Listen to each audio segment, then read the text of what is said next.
label di chart yang nanti Bapak Ibu akan gunakan ya dalam aplikasi Amtar Marvel, label chart yang penting untuk kita ketahui.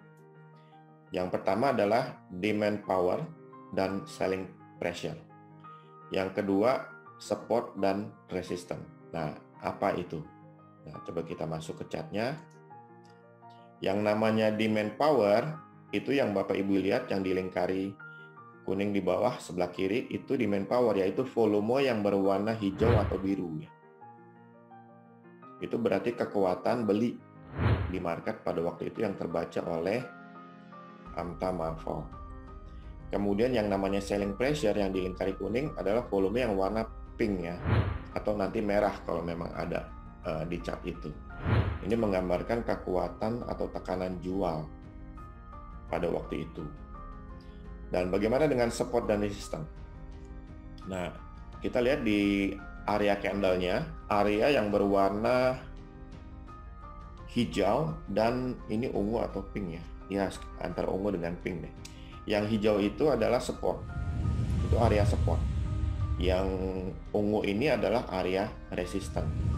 Dan area support serta resistance ini seberapa kekuatannya itu dicerminkan oleh demand power yang ada di bawah candle tersebut ya, di volumenya yang kita lihat di bagian window volume.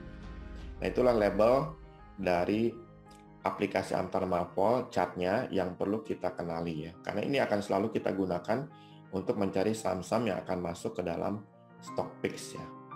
Nah, sekarang bagaimana setelah kita tahu label-label yang penting yang ada di chart Amtar, bagaimana dengan protokol yang digunakan dalam aplikasi Amtar Marvel?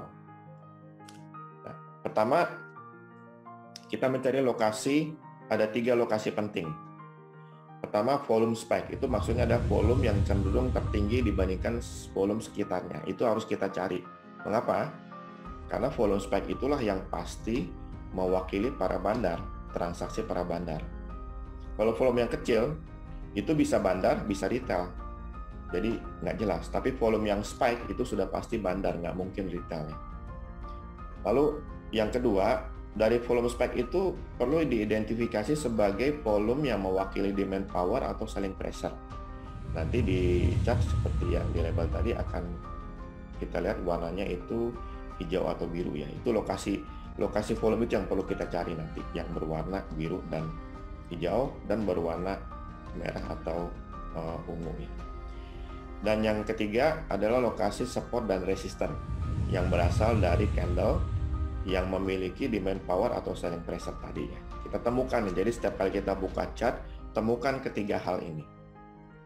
Nah, setelah kita sudah menemukan, apa yang harus kita lakukan? Kita filter saham-saham mana yang sudah kita temukan adanya volume spike, demand power dan selling pressure, support dan resistance, sama mana yang akan kita masukkan ke stock pick, yaitu yang pertama, yang demand powernya lebih besar daripada selling pressure.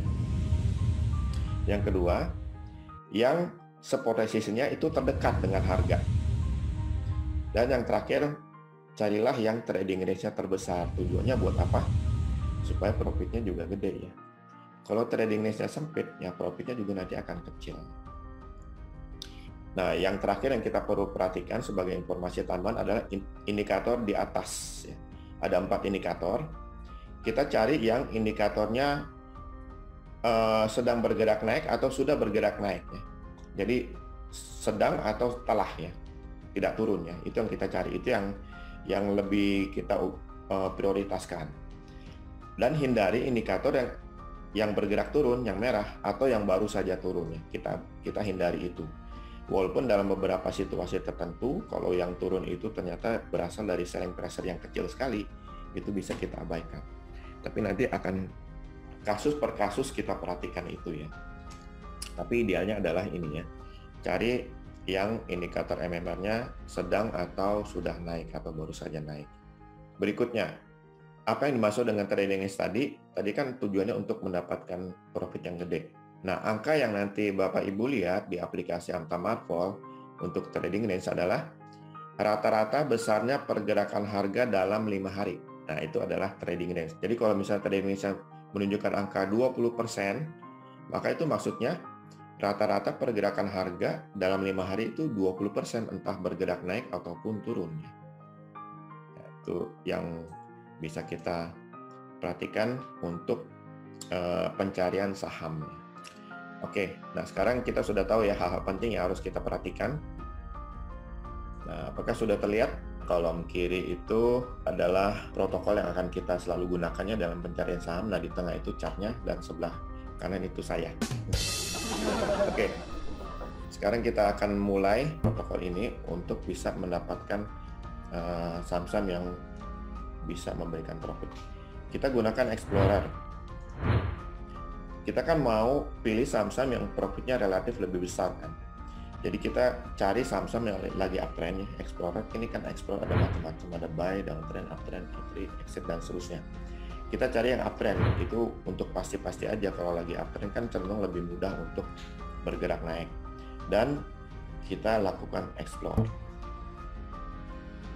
Itu dalam hitungan detik akan keluar hasilnya.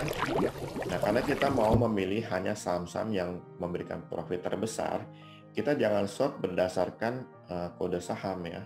Atau di sini ada indeks juga. Kalau kita ke halaman 2 itu ada saham-sahamnya, halaman 3 dan seterusnya ya, ada saham-sahamnya. Kita short based on trading range. Kita mau cari saham yang trading range-nya paling gede, karena itu yang bisa kasih profit relatif gede. Kita klik. Nah, ternyata kalau ini Litecoin ya, dari kripto ya, bukan saham, kita skip. Nah, Kota ternyata yang trading-nya besar. Tetapi Kota belum tentu cocok untuk kita jadikan bagian dari stock pick. Kita harus pastikan dulu. Kita hanya baru tahu ini adalah dia lagi uptrend dan trading range-nya paling besar gitu. Nah, kita harus cek ya, kita cek. Kita gunakan ini ya, protokol ini ya untuk cek ya, contoh Kota ya. Kita cek di sini, cari volume spike. Nah, volume spike yang terdekat mana? Ini kan, ini volume spike, lalu ini volume spike. Nah, kita zoom aja ya, spike. Ini volume spike. Nah, volume spike yang kedua itu ternyata selling pressure. Ya. Selling pressure. Nah, demand ada ketemu nggak? Nggak ada. Hanya ketemu ya, locate. Kita yang kedua ini kita harus locate demand dan selling. Demand power dan selling pressure ya. Demandnya nggak ada, selling pressure-nya udah ada nih, ketemu nih di lokasi terdekat, yaitu di akhir November ya kalau nggak salah. Selama bulan Desember harga tertekan oleh selling pressure ini. Nah, kita cari support resistance-nya baru ketemu resistance doang. Nah, gimana caranya kita mencari demand power yang bisa terdetek dan selling pressure beserta support resistance-nya? Nah, cara yang paling sering kita gunakan adalah pecah time frame daily ini menjadi intraday. Kita mulai dari intraday yang paling panjang yang ada di aplikasi ini adalah hourly ya, atau jam-jaman. Kita pindah ke jam-jaman. Nah, coba kita cek ya, apakah dapat demand-nya. Ternyata umumnya selling pressure yang kita dapatkan ya, selling pressure terus tuh kita cari. Bahkan yang terdekat selling pressure tuh yang gede-gede itu. Demand-nya mana? Ada demand nih, ketemu, tapi coba kita mundur ya. Oh, ternyata dia masih kalah dengan selling pressure yang ini. Jadi filter demand power lebih besar daripada selling pressure tidak kita temukan di Kota. Tidak kita temukan di Kota. Yang terdekat support resistance juga tidak kita temukan. Trading risk memang besar ya, tadi berapa 30-an% ya untuk bisa profit gede, tapi filter 1 dan 2 ini tidak tercapai. Jadi kita nggak bisa memilih Kota menjadi bagian dari stock picks ya. Kota nggak termasuk. Nah, untuk menghemat waktu, yang pertama saya temukan SIMF itu di urutan keberapa nih? Urutan ke sekian, yang trading range-nya masih cukup besar nih, 26% dalam 5 hari, itu lumayan kan? Oh, sebenarnya lebih dari lumayan sih. Kita cek ya SIMF. Pertama ingat kita cari volume spike. Nah, ada volume spike beberapa di sini. Petunjuk tambahan, tidak semua yang volume spike ini berwarna merah dengan hijau ini adalah valid masih berperan sebagai demand power atau selling pressure. Kita harus cek di support resistance-nya, kayak misalnya di sini. Ini kan dia merah. Tapi sebetulnya pada waktu harga belum sampai di sini, dia itu adalah demand ya. Sebentar kita cek, kita geser dulu sebentar. Kenapa dia demand? Karena harga bergerak naik. Cuman karena pada waktu kenaikan sampai di level tertentu ada bandar yang jualan sehingga harga turun, maka pada waktu harga turun menembus support ini, dia akan, nah ini tembus, dia akan berubah menjadi resisten ya, tetapi peranannya sebagai demand tidak bisa dibalik menjadi selling pressure karena sudah sebetulnya dia sudah sempat demand ya di sini. Jadi yang kita perhatikan adalah support dan resistannya, peranannya dia sebagai support dan resisten. Di technical analysis kan kalau support ditembus dia akan berubah menjadi resisten. Sebaliknya kalau resisten ditembus dia akan berubah menjadi support. Nah itu yang kita gunakan aturan atau hukum technical analysis itu. Tapi demand-nya sudah kita, atau selling pressure-nya sudah kita abaikan. Yang kita masih valid adalah ini ya, selling pressure. Dia turun dan nggak tembus ke atas kan, jadi ini masih berperan sebagai selling pressure yang valid. Nah ada demand, nah kita zoom ya, supaya ini hilang dari layar, kita zoom untuk bisa ketemu tadi demand dan supply, demand power dan selling pressure. Nah ketemu dua ya, selling pressure dan demand power ketemu ya. Jadi yang kedua ini udah ketemu, volume spike dan demand power dan selling pressure ketemu. Sekarang support resistance-nya juga ada ketemu nih. Nah kita masuk ke bagian filter. Filter adalah demand power harus lebih besar daripada selling pressure. Nah kita lihat di sini demand power masih lebih kecil ya daripada selling pressure. Berarti dia akan berat kalau naiknya menembus resistance ini. Itu kesimpulannya. Tetapi kita lihat jaraknya, oh masih jauh dari selling pressure ya. Maka peluang untuk naik sampai sekitar 1210 itu masih besar peluang itu karena belum ditahan oleh resisten ini, masih jauh dia. Nah, filter yang kedua yang terdekat dengan support resistance. Nah, harga terkini itu dekatnya dengan support. Berarti kita bisa menyimpulkan ini harga lagi mau bergerak naik ya, mau bergerak naik ke atas. Sejauh mana? Ya, sementara kita memutuskan tidak sampai menembus resisten ini, tapi kan sudah lumayan tuh capital gain-nya. Karena memang trading Indonesia kita lihat memang 26%. Nah, di sini ada volume spike lagi kan. Selain ini ada volume spike lagi yang terbesar dari sekitar. Kita juga bisa cari tahu volume spike yang besar ini sebetulnya mengandung demand power atau selling pressure. Di chart daily, di chart harian belum ketahuan.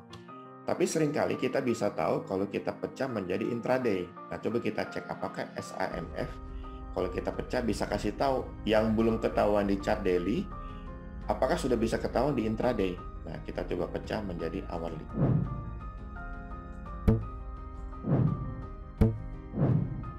Nah, ternyata coba kita zoom ya. Yang gede ini masih belum ketahuan ya di hari terakhir. Kita harus pecah lagi nih menjadi, walaupun di chart hourly ada kebaca lagi, tapi itu udah kemarin ya, atau mungkin 2 hari lalu. Kita harus pecah lagi menjadi 15 menit supaya kita tahu yang terakhir itu apa.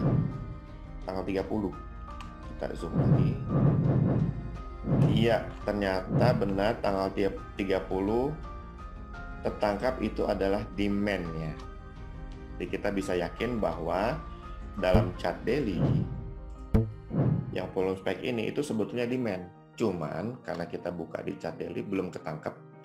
Nah, kita bisa tangkap di chart yang intraday 15 menit tadi ya. Nah, mengapa kita perlu memeriksa di chart intraday? Kalau kita menggunakan chart intraday, kita lebih mepet ke bandar. Aturan dalam bandarologi supaya kita bisa trading peluang profit besar adalah kita ikutin kemana bandar pergi. Bandar beli, kita ikut beli. Bandar jual, kita ikut jual. Nah, kenapa kita ikutin bandar? Karena bandar yang punya dana terbesar, dia lebih mudah untuk menggerakkan harga ya, naik atau turun. Nah, kembali ke SAMF. Jadi, itu alasan kenapa SAMF masuk ke dalam stock pick. Karena tadi semua filter ini sudah terpenuhi ya, dengan chart daily dan intraday. Nah, itu akan selalu kita gunakan tuh. Kita akan gunakan cara yang sama untuk menemukan saham-saham yang akan masuk ke dalam stock pick setiap harinya ya.